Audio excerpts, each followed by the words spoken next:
L'alcalde de Terrassa, Jordi Ballart, com a president del COPEBO, el Consorci per l'Ocupació i Promoció Econòmica del Vallès Occidental, ha signat aquest dilluns un conveni de col·laboració amb la Generalitat per posar en marxa una acceleradora d'empreses a la comarca. Està situada a Esade Creàpolis, a Sant Cugat del Vallès, i també hi participen els municipis de la B30. Aquesta acceleradora forma part de la xarxa Startup Catalonia. Està impulsada pels sectors públic i privat i té com a objectiu no tant la creació d'empreses, sinó la seva consolidació. Cada acceleradora ofereix acompanyament, formació i mentoratge orientats a empreses innovadores amb vocació internacional de fins a 5 anys de vida i amb capacitat per créixer i crear llocs de treball.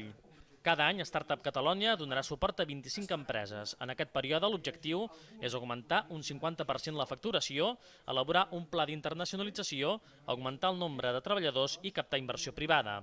El període d'inscripció és obert fins al 15 d'octubre, que es pot formular a través de la pàgina web. Ballart ha destacat la col·laboració entre municipis per aconseguir incentivar l'economia al Vallès Occidental.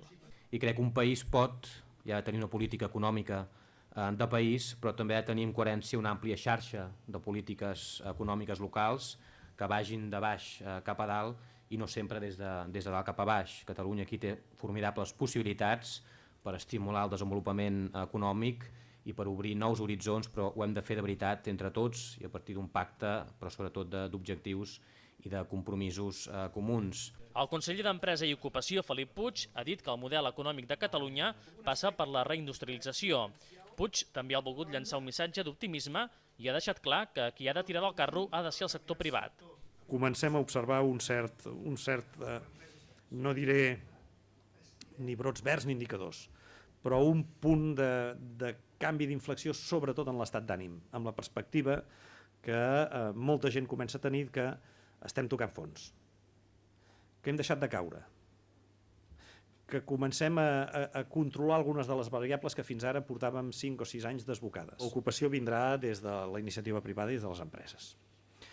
I espero que aquest sigui també un missatge que haguem interpretat prou bé. Mai tornarem a generar ocupació d'una manera important des del sector públic directament.